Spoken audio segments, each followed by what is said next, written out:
वैराग्य, वासना और वैध कर्म। मैंने ठाकुर से पूछा, कर्म समाप्त न करने से लोगों की मुक्ति नहीं होती, आपने कहा है, लेकिन ऐसा क्या कोई उपाय नहीं है जिसका अवलंबन करने से मनुष्य कर्म क्षय करके मुक्त हो सके? ठाकुर ने कहा, हां, है क्यों नहीं। तीव्र वैराग्य द्वारा भी मुक्त हो सकते हैं, लेकिन वैसा वैराग्य है कहां जब मन को विषय से हटाकर संपूर्ण रूप से भीतर की ओर आकर्षित कर सको और प्रत्येक श्वास प्रश्वास में नाम जप कर सको, तभी आशा की जा सकती है। एक भी श्वास अथवा प्रश्वास व्यर्थ होने से यह नहीं होगा, क्योंकि उस छिद्र को पाते ही कितने शत्रु भीतर प्रवेश कर सकते हैं। इस निष्काम मुक्ति के पथ में कितने मनुष्य, गंधर्व, देवता आदि नाना प्रकार से विघ्न उत्पन्न करते हैं।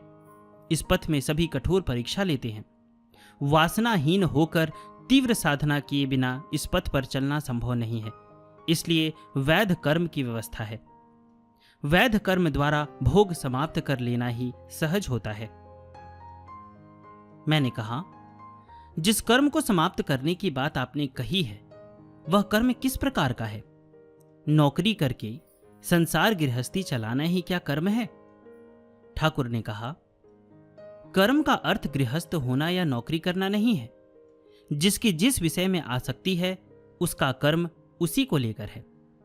मैंने पूछा, वैध भोग की बात जो कही है वह किस प्रकार का है?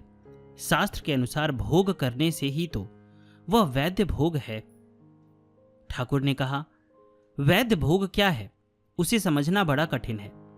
शास्त्र के अनुसार भोग तो ठीक है, लेकिन शास्त्र में भोग काटने के लिए प्रकृति की भिन्नता के अनुसार भिन्न भिन्न कर्म की व्यवस्था है। जिसकी जैसी प्रकृति है उसके लिए उसी प्रकार के कर्म की व्यवस्था है। इस प्रकार व्यवस्था के अनुसार कर्म का भोग ही वैध भोग है। शास्त्र देखकर प्रकृति के अनुरूप व्यवस्था ठीक कर लेना बहुत कठिन काम है। नियम से प्रकृति के अनुरूप कर्म करने से धीरे धीरे भोग कट जाता है। मैंने पूछा, शास्त्रोक्त लक्षण द्वारा क्या प्रकृति को पहचाना नहीं जा सकता? ठाकुर ने कहा, प्रकृति को जानना क्या इतना सहज है? शास्त्र पढ़कर अथवा अन्य किसी चेष्टा द्वारा उसका कुछ पता नहीं चलता। तो फिर अंदाज से किस प्रकार कर्म करूंगा? अपनी प्रकृति स्वयं कभी कोई समझ नहीं पाता, इसलिए सद्गुरु का आश्रय लेना होता है। सद्गुरु जिसकी जैसी प्रकृति स्पष्ट प्रत्यक्ष करते हैं, उस प्रकृति के अनुसार कर्म की व्यवस्था कर देते हैं। बिना विचार किए उनके आदेशानुसार कर्म करते जाने से सहज में कर्म समाप्त हो जाता है। इसके सिवा कोई उपाय नहीं है। मैंने पूछा, अभी तक मेरा मानना था कि नौकरी करना, गृहस्थी होना ही कर्म है। ठाकुर ने कहा, वासना में ही कर्म है। वासना की निवृत्ति ही कर्म का उद्देश्य है। वैध भोग द्वारा ही वासना समाप्त करनी पड़ती है। जिसकी जिस ओर वासना है उसका कर्म भी उसी ओर है। केवल गृहस्थी करना अथवा नौकरी करना कर्म नहीं है। मैंने पूछा, धर्म प्राप्ति के लिए घर बार, माता पिता को छोड़कर जो लोग आते हैं, वह धर्म प्राप्ति भी तो उसकी वासना है, अतएव वही तो उसका कर्म है। ठाकुर ने कहा, वह तो है ही, फिर भी यदि केवल धर्म की ओर वासना रहे तब तो वह निर्विघ्न उसको कर सकेगा, और यदि अन्य की ओर वासना रहती है तो स्थिर होकर धर्मानुष्ठान नहीं कर सकेगा। जिस परिमाण में अन्य ओर वासना रहेगी, उसी परिमाण में उसको उद्विग्न होना होगा और भुगतना होगा। इसलिए अन्य वासना को समाप्त करके आना पड़ता है। मैंने बोला, कर्म जिससे समाप्त हो जाए, सद्गुरु तो वही करने के लिए कहते हैं, किंतु उस प्रकार करने से कर्म समाप्त हुआ या नहीं कैसे समझूंगा? ठाकुर ने कहा, जब देखोगे किसी और भी कोई वासना नहीं है, विषय के संपर्क से भी सब इंद्रियां संपूर्ण अनासक्त है, निवृत्त है, तभी समझना ये सब कर्म समाप्त हो गए हैं। गोसाई जी प्रदत्त उपवीत की शक्ति। आज दोपहर में सतीश ने मुझे एकांत में ले जाकर कहा, भाई बतलाओ तो क्या करूं? मेरी दुर्दशा दिनों दिन बढ़ती ही जा रही है। प्रायः गोसाई जी मुझे घर जाकर मां की सेवा करने के लिए कहते हैं। मेरी तो बिल्कुल ही वैसी इच्छा नहीं होती। कर्म में यदि मात्र सेवा है तो क्या गोसाई जी उसको काट नहीं सकते? मैंने कहा, थोड़ा भोगे बिना सहज में ये कर्म काटा जा सकता तो फिर क्या वे काट नहीं देते?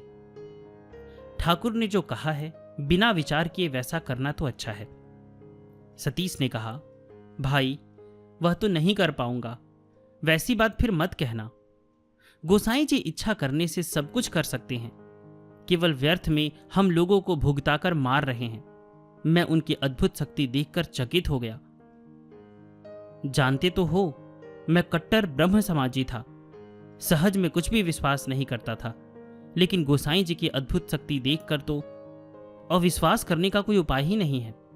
कुछ दिन पहले की एक घटना सुनो, समझ जाओगे। उसके बाद सतीश मुझसे इस प्रकार कहने लगे, भाई जनेऊ त्याग कर ब्रह्म धर्म में दीक्षा ली थी, वह पूरी घटना तो जानते ही हो। कुछ दिन पहले पिता की मृत्यु हो गई। मां ने मुझे घर आने के लिए संवाद भेजा, लेकिन पिता के मृत्यु का संवाद सुनते ही न जाने मुझे क्या हो गया। सब छोड़ छाड़कर तुरंत पैदल श्री वृंदावन के लिए निकल पड़ा। रास्ते में कितनी अवस्थाओं में पड़ा, कितना दुख भुगतना पड़ा, कह नहीं सकता। बहुत कष्ट के बाद श्री वृंदावन आया। तब प्रतिदिन गोसाई जी के साथ मेरा झगड़ा होता था। यहां आते ही गोसाई जी ने मुझसे कहा, तुम्हारे पिता की प्रेतात्मा सब समय तुम्हारे ऊपर रहती है, जाकर शास्त्र के अनुसार श्राद्ध आदि करो, उससे उनका बड़ा कल्याण होगा, तुम्हारा भी उपकार होगा। मैंने गोसाई जी से कहा, जनेऊ त्याग कर मैं ब्रह्म हुआ था, शास्त्र के अनुसार श्राद्ध कैसे करूंगा? गोसाई जी ने कहा, जनेऊ पुनः ग्रहण करो, तब फिर हो जाएगा। मैंने कहा, यदि ग्रहण ही करना होता तो फिर त्याग क्यों किया होता? जनेऊ का यदि वैसा कोई गुण रहता तो क्या उसका त्याग करता अथवा त्याग कर पाता? गोसाई जी ने मेरी यह बात सुनकर बड़े तेज स्वर में कहा, अच्छा, जनेऊ का गुण नहीं है? उस प्रकार से जनेऊ मिला नहीं है, तभी तो उस प्रकार से ब्राह्मण जनेऊ देता तो सामर्थ्य था जो तुम त्याग करते। जनेऊ का गुण देखोगे? अच्छा, मैं जनेऊ देता हूं, तुम त्याग करो तो। यह कहकर कुछ क्षण बाद गोसाई जी ने मेरे गले में जनेऊ पहनाकर कहा, सतीश, इस जनेऊ को अब तुम फेंक के दिखाओ तो। भाई, गोसाई जी के जनेऊ देते ही तुरंत उसे फेंक दूंगा, मन में पहले से सोच रखा था। जिद भी मेरी बहुत थी। गोसाई जी ने जब वैसा कहकर मुझे जनेऊ दिया, मैं उसको उसी क्षण फेंकने के लिए जैसे ही जनेऊ को स्पर्श किया, मेरी न जाने कैसी अवस्था हो गई। सारा शरीर बारंबार सिहरने लगा। भीतर से वेग के साथ गायत्री मंत्र उठने लगा। भीतर में एक प्रकार के अपूर्व आनंद की स्फूर्ति हुई। मेरे सारे अंग अवसन्न हो गए। तब मैं रोने लगा, बारंबार गोसाई जी को प्रणाम करने लगा। इसलिए कहता हूं भाई, मैंने तो कई बार देखा है, गोसाई जी सब कुछ कर सकते हैं, फिर हमें क्यों व्यर्थ में भुगता रहे हैं? सतीश की बात सुनकर मुझे कुछ भी आश्चर्य नहीं हुआ। ठाकुर से ब्रह्मचर्य मिलने के बाद से अपने स्वयं के ही जीवन में जो सब अद्भुत घटनाएं अनुभव कर रहा हूं, उसका स्मरण करके सोचा, ये फिर है ही क्या? अपनी अद्भुत अनुभूतियों की बात तो गुप्त रखकर सतीश ने कहा, यह सब देखकर ही तो ठाकुर की किसी बात को अस्वीकार करने का साहस नहीं होता। सतीश ने अपने रिपु की उत्तेजना के संबंध में जिन सब सोचनीय दुर्दशाओं की बात कही, उसे सुनकर आश्चर्य हुआ। मैं उसकी दुरावस्था का विवरण सुनकर दुखित होकर चुपचाप बैठा रहा। कुछ समय बाद मैं ठाकुर के पास गया। वहां पहुंचते ही उन्होंने कहा, सतीश अपनी जिन सब अवस्थाओं की बात तुमसे कह रहे थे, उसे समझा जाता है। यहां अब उनका रहना ठीक नहीं है, उनसे कह दो अन्यत्र जाकर रहे। मैंने ठाकुर के कहे अनुसार जाकर सतीश से सब कहा।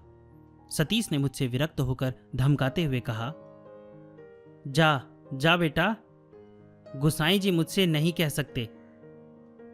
तब मैंने ठाकुर से वह बात कही तो ठाकुर ने सतीश को बुलाकर कहा, सतीश, तुम्हारे भीतर की जैसी अवस्था है, स्त्री लोगों से दूर रहना ही अच्छा है। यहां जब स्त्रियां रहती है तब तुम अन्यत्र जाकर रहो। भोजन आदि यहां कर लिया करो, रहने का बंदोबस्त अन्य कहीं कर लो। ठाकुर की बात सुनकर सतीश एकदम उछल पड़े और बड़े तेज स्वर में कहने लगे, क्यों? मैं क्यों जाऊं? स्त्रियां सब यहां से चली जाए। उन लोगों को अन्यत्र जाने के लिए क्यों नहीं कहते? सन्यासी के आश्रम में स्त्रियां क्यों रहेंगी? मैं कभी यहां से नहीं जाऊंगा। सतीश यह बात कहकर ठाकुर के उत्तर की प्रतीक्षा किए बिना उसी समय नीचे चले गए। माता ठाकुरानी ने कहा, सतीश की मां की जो भयंकर अवस्था है, कहा नहीं जाता।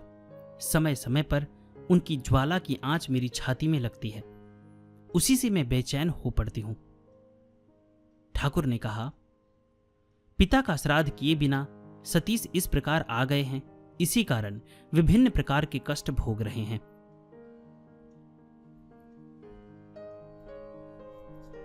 श्राद्ध से प्रेतात्मा की यंत्रणा की शांति।